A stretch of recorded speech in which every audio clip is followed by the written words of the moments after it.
Hello, my friends. Welcome back. Simona Cochi, The Italian Way. Today we're going to delve inside one of the most urgent topics nowadays, the heating and the problem within the major cities, not only in Europe, but all around the world. And Germany brought to the tables different solutions. This is a monumental project realized thanks to a very authoritative board of curators, academies, researchers. They put together lots of sponsors just to give you, not only to speak about the problem, but also to give solutions. Let's dive and discover more on the 5 reasons why you should visit the German pavilion. So, Stress Test is the title of this work, and it's the urgent climate crisis confrontation, shows the dramatic effects of global warming on cities, and warns that without action, some may become inhabitable within decades. There is also a very interesting part attributed to the immersive sensory impact. Visitors physically feel urban heat through stress spaces, making the threat tangible. So Germany want to put also solutions on that and on just problems. So these stress areas present practical strategies for climate-friendly urban design. They have really an interdisciplinary vision because they put together architectures, landscape, urban planning, tech, and science. They combine all together for climate resilience. The motto is also sustainability in action. First ever photovoltaic system on a Venetian monument, circular materials, trees replanted in Venice post-exhibit. And then we have also 5 striking original features: stress test film, heat maps, animations, and data immerse visitors in climate reality. And then a still sculpture entitled Strictura constricts movement, traps heat, replicates urban heat stress physically. And then you could experience real-time infrared feedback. Large screens show your body temperature reacting to heat in real time. Schwarm windsock installation, towering red-white windsocks make air currents and climate uncertainty visible. So it's really technologically and also conceptually very advanced work. They also succeed in putting on the historic monument a solar system powers the exhibit and stays in place after setting a sustainability present. So it's the first time they could really manage to do that. And then technology and sustainability, few highlights, projection and audio provided by Illuminating and Studio Kreuzberg for flora and fauna vision. They have also thermal imaging by Gustav Goetz, shows visitors temperature changes live. Weather and climate data from Meteo Blue AG. It's a measurement tech from Testo SA and Co. The solar panels, K2 systems, Luxor Solar, Smart Solar Technology. They gathered together the best, the most talented companies to realize the practical side of these solutions. And then we have a bunch of academic expertise and many others, partners and collaborators. But I don't want to be too much talkative. In fact, I prepare and set up a fragment. This follow fragment is with my friends, AI friends, that are gonna delve inside the features, the major features of this pavilion, the German pavilion. You have time until the end of November to visit the Biennale Architettura. It's absolutely advisable if you want to have fresh and comprehensive vision on what's going on in architectures nowadays. Keep on staying tuned, and please watch the following segments with my friends from IE. Give me a thumbs up. Simona Cochi, The Italian Way.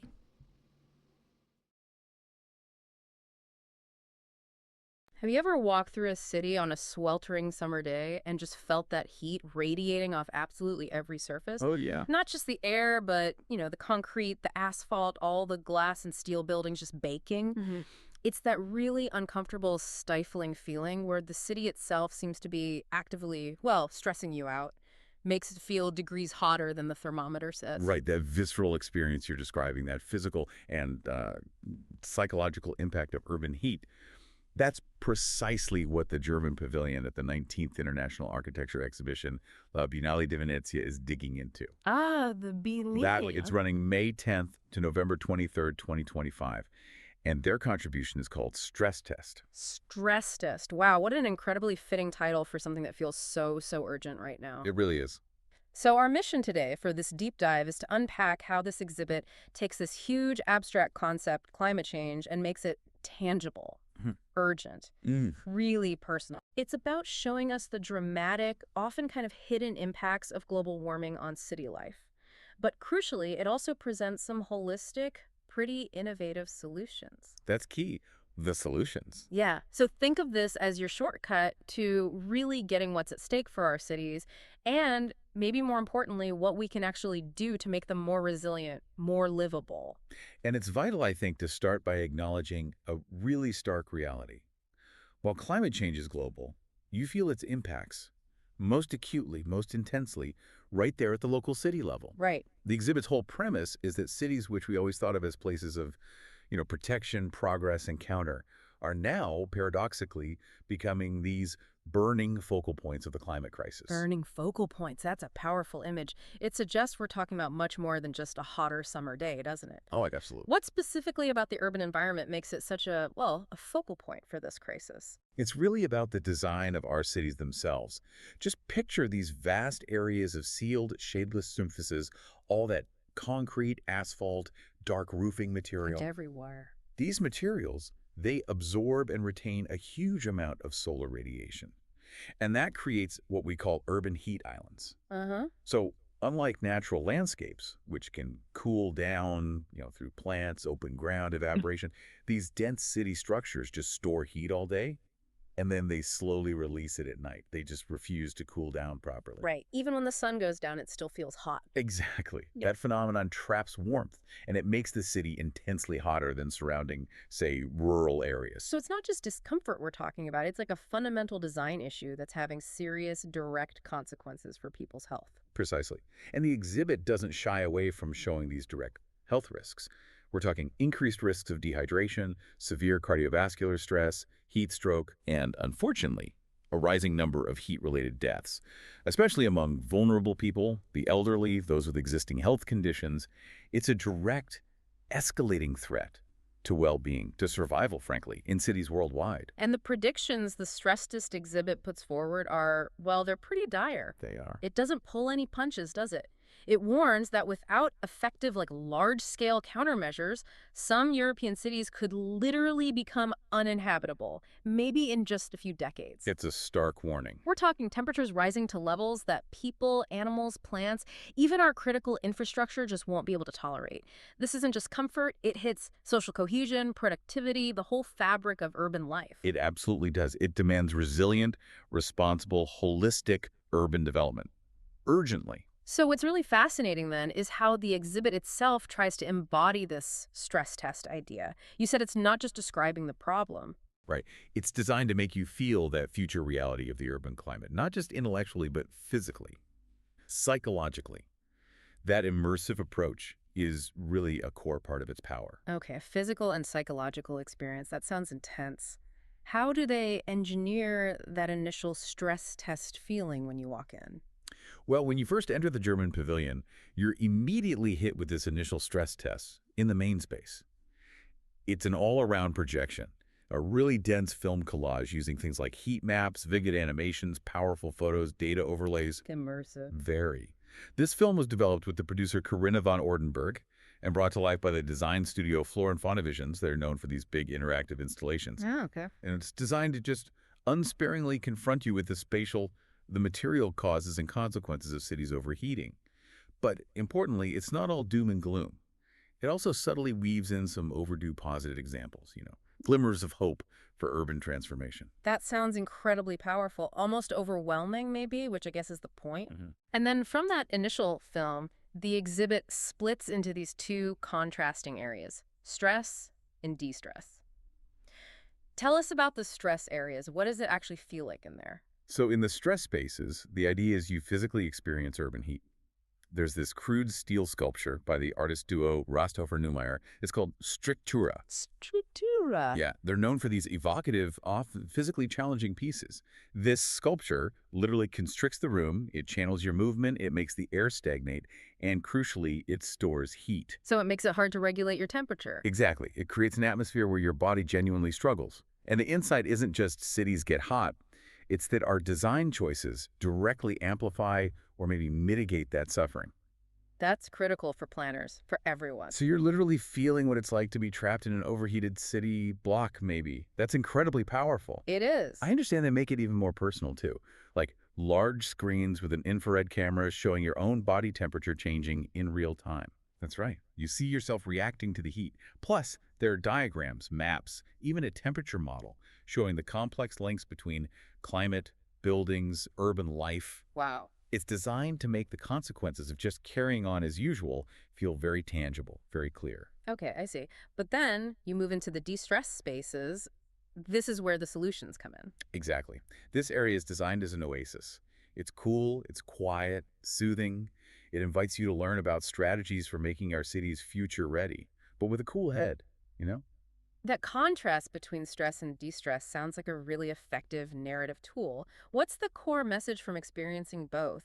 Is it that the solutions are simpler than we think, or is it more about a fundamental shift in how we approach city design? I think it conveys that simple nature-based measures, when you implement them systematically, can be incredibly effective. Okay, so what kind of specific measures does de-stress actually showcase? Well, for instance, it highlights how tall trees provide dense shade. Their leaves filter harsh sunlight. Temperatures decrease significantly through evapotranspiration. Yeah. Air circulates better. It creates a noticeably pleasant microclimate. Just trees can do that much. They can, but it goes beyond just trees. De-stress shows a whole range of integrated strategies. Things like permeable pavements, letting water soak into the ground instead of creating runoff and heat traps. Right. Widespread green roofs, vertical gardens, they act as natural insulators for buildings, evaporative coolers for the air. Even strategically using cool materials for building surfaces that reflect sunlight instead of absorbing it. It really clarifies how these measures, which might seem simple, actually require this fundamental shift. Architecture, landscape architecture, urban planning, tech, science, they can't be separate anymore. They have to be integral, interconnected parts of an overall climate resilient system. That holistic view is absolutely key, isn't it? It's not just one discipline fixing things. It has to be systemic. It sounds like a profoundly immersive experience on a physical level. But you mentioned art earlier. How does art bridge that gap between the abstract data, the climate science, and our immediate personal understanding? Yeah, art serves as this crucial, almost poetic bridge. There's an installation by Christoph Brecht called Schwarm, which means swarm. Okay. It's really striking. It's a cluster of these red and white striped windsocks. Some are huge, like up to 7 meters high, rising dramatically from the pavilion roof. 7 meters? Wow. You can see them from quite far away. It creates this internationally understood signal there in the Giardini. Windsocks that tall? That's clever. How do they connect to the exhibit's message? Well, each windsock sort of follows its own rhythm. It moves based on its height, its position, the changing airflows around it. This constant dynamic movement directly references the uncertainty, the unpredictable dynamics of our changing climate. Ah, I see. It makes air currents visible, something we usually don't see, and it grapples poetically with these complex climate phenomena. And crucially, it also illustrates the ambivalent nature of wind itself. Sometimes it's cooling, life-giving, other times destructive. Reminds us of nature's duality. And there's another piece by Christoph Brecht, too, isn't there? Zeichen or signs? Correct. Right at the entrance to the pavilion, there's his video composition featuring a constantly tolling bell. A tolling bell. Yeah. It serves as this potent, admonishing reminder of the ticking clock. It really emphasizes the critical and rapidly shrinking window we have for decisive action on urban climate change before it's truly too late. Sets a somber, urgent tone right from the start. So connecting this to the bigger picture then, this isn't just a design exhibition showing off fancy buildings. It clearly goes way beyond traditional design thinking. It's presenting genuinely interdisciplinary solutions for a resilient future. Sounds like a call for collective intelligence. That's precisely it. STRESSTEST really shows that concrete solutions need architecture, landscape architecture, urban planning, cutting-edge tech, fundamental science, all working together as integral parts of this overall climate-resilient system. Right. And this aligns perfectly with Carlo Racchi's main Biennale theme for 2025, which is intelligence, natural, artificial, collective. Oh, okay. The connection. Yeah. The German contribution powerfully demonstrates that green infrastructure, innovative tech, robust interdisciplinary collaboration, these are the absolute key levers for making our cities healthier, more resilient, and ultimately just truly more livable for everybody. It's a real testament to how Germany, sort of as a curatorial stance, is tackling this global challenge with practical, actionable strategies. And it really is a massive collective effort, isn't it? Looking through the source material, the list of architects, landscape architects, engineers, other firms involved, it's huge. It is. It just underscores that no single group, no single discipline can tackle this alone. It needs this broad, collaborative approach to actually integrate these complex solutions. Really speaks to the depth of research and collaboration involved. Absolutely. And beyond the conceptual stuff, the experience itself, the exhibition physically embodies this deep commitment to sustainability. Right. It's creating a lasting legacy way beyond the Biennale's closing date. Okay, now here's where it gets really impressive, I think. The German pavilion is being powered by the first photovoltaic system ever installed on a historic monument in Venice. That's huge. And the best part, that system stays. It remains on the roof of the German pavilion even after the exhibition ends. Wow. That's not just a temporary statement. It's a permanent contribution to Venice's energy future. It shows that, heritage preservation and modern sustainability can and really must coexist. That is a truly impressive pioneering commitment. And furthermore, every single material used in the exhibition is meticulously planned to be part of a circular resource cycle. Circular? How so? Well, some materials actually come from the previous Biennale RT 2024, giving them a second life.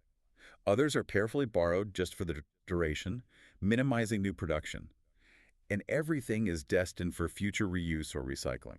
Minimizing waste, maximizing resources. Exactly. It sets a real benchmark for sustainable exhibition design. And it's not just the building materials, right? The trees. Yeah. The trees they plant in the pavilion during the exhibition, they actually get planted permanently in Venice afterwards. That's right. They take root in the city. Yeah. It means a lasting contribution to cooler urban spaces, to collective resilience, not just for the visitors, but for Venice itself. It makes the exhibit a tangible part of the solution, not just something talking about solutions.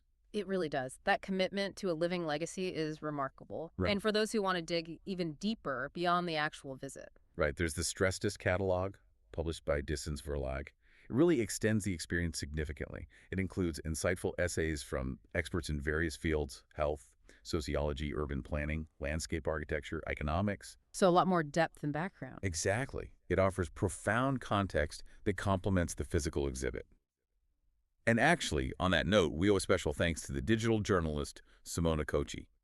Her meticulous review and cross-referencing of all the press materials and documents were absolutely instrumental in making sure the information we've shared today is clear and accurate. Her work was invaluable. That's great context. So the catalog offers a lot, going beyond just what you'd see walking through. I saw it even includes associative image series related to stress and de-stress. Sounds like it would appeal to the senses, kind of like the exhibition extending that immersive feeling. It does. It provides a really comprehensive resource for understanding all the facets of this critical topic, allows for continued learning long after you've left Venice. So, wrapping up this deep dive, we've really seen the urgency of urban climate change and how the German pavilion's STRESSTEST takes such an innovative, immersive, and genuinely interdisciplinary approach. It showcases not just the problem, but concrete, actionable solutions. It confronts us, lets us feel the problem, and then provides this clear, hopeful path forward. It's a powerful testament, really, to how design, science, and art can come together to tackle these huge issues. It truly highlights that the solutions are there. They're available.